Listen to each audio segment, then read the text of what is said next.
Pero ang inila ng gobyerno para pondohan ang mga proyekto ng mga mambabatas. Ito ang Priority Development Assistance Fund o PDAF na mas kilala sa tawag na pork barrel. Pero imbis na mapunta sa mga proyekto sa mamamayan ng pera, napupunta umano sa mga peking non-government organization o NGO. Ito ang isiniwalat ng mga whistleblower na sina Benhard Louie at Merlina Sunyas. Ay sa kanila, umabot sa 10 bilyong pisong pork barrel ang napunta sa mga dami NGOs na itinayo raw ng negosyanteng si Janet Lim Napoles. Itinanggi na ni Napoles ang paratang at sinisiyasat na ito ng National Bureau of Investigation o NBI. Pero habang gumugulong ang investigasyon, nagsanga-sanga na ang issue. Sa pagharap ni Louie at Sunya sa NBI, ibinigay nila ang ibang dokumentong magpapatunay raw sa kanilang alegasyon. At kung pagbabasihan ng mga ito, lumalabas sa hindi lang 5 senador ang dawit sa scam. Meron silang binibigay na mga saro, no? Mga saro na doon sa complete set ng saros na sinasabi nila ay lumalabas na parang naging 11 na senators. Lumalabas din daw na mas marami rin ang mga kongresistang dawit sa maling paggasta ng pork barrel. 28 kongresista ang unang nadawit na sa issue.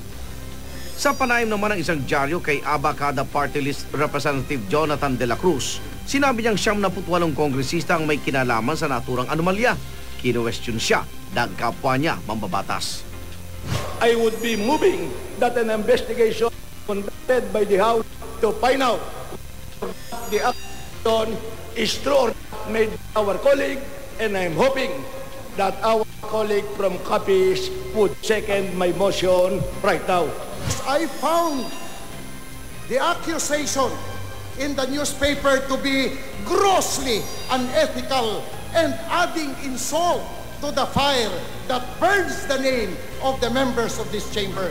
Bukod sa mga senador at kongresista, nadawit na rin ang tanggapan ni Agriculture Secretary Proceso Alcala.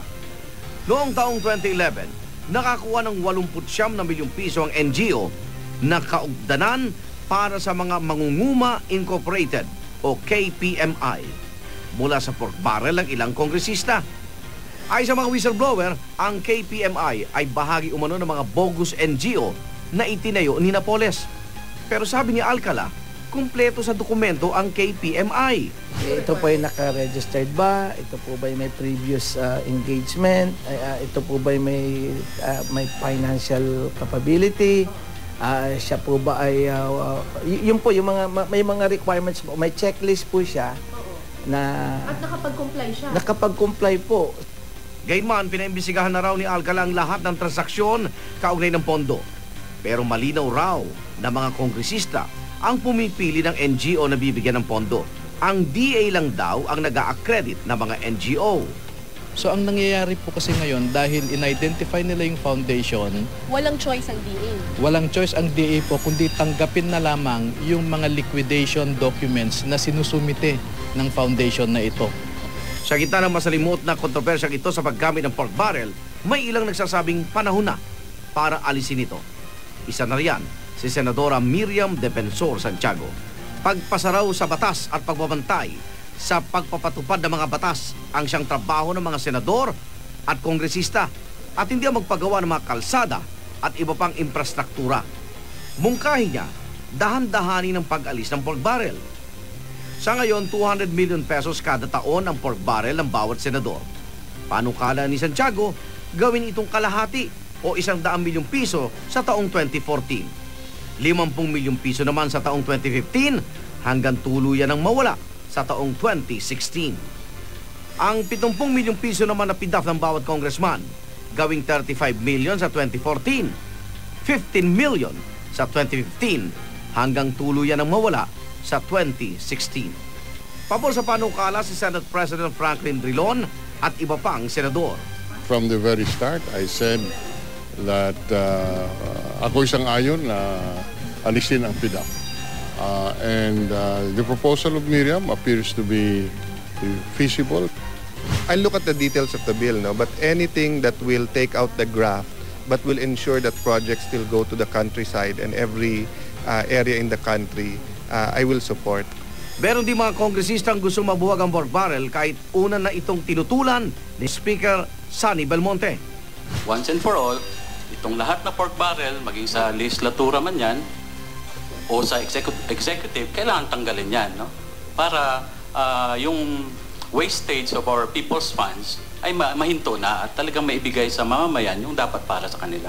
Kung tutuusin mga igan, hindi kailangan magpasa ng hiwalay o espesyal na batas para tanggalin ang pork barrel. Kailangan ng alisin ang alokasyon para dito na nakapaloob sa national budget na kinikilatis ng Kongreso at Senado. Pero para sa proposed 2014 budget ng Palasyo, kasama pa rin ang pork barrel. Si Pangulong Noynoy Aquino kasi mismo tutol na alisin ang pork barrel. So ang sinabi niya, it is really the share of the constituents in the budget, yung PDAF po. So technically, ang trabaho po ng isang legislator ay to bring to the attention of the national government yung mga concerns na hindi ho napapansin on the national level. Base sa pag-aaral ng GMA News Research, malaking bahagi ng pork barrel fund sa mga mambabatas noong 2003, 2004, 2005, 2009 at 2010 ang napunta sa pagpagawa ng kalsada at infrastruktura. Ayon sa Department of Budget and Management, mas magiging transparent na ngayon ang deklarasyon ng pork barrel sa budget. Ang gawin dati, ang pinapakita lang halos kalahati lang dahil yung soft portion lang ng ano. So, ginawa namin, pinakita namin kung magkano talaga. So, sa kauna-unahang pagkakataon. Sabi pa ni Secretary Abad, isa sa mga mekanismo para maiwasang maibulsa ng mga tiwali ang pork barrel ay ang pagtukoy sa budget sa mga proyektong pwede lang paglaanan ng pondo ng mga mambabatas. Nakalista rin ang mga implementing agency na pwedeng magpatupad ng mga partikular na proyekto. Sa website naman ng DBM, idedeklara raw kung saan inilaan ng mambabatas ang kanyang pork barrel.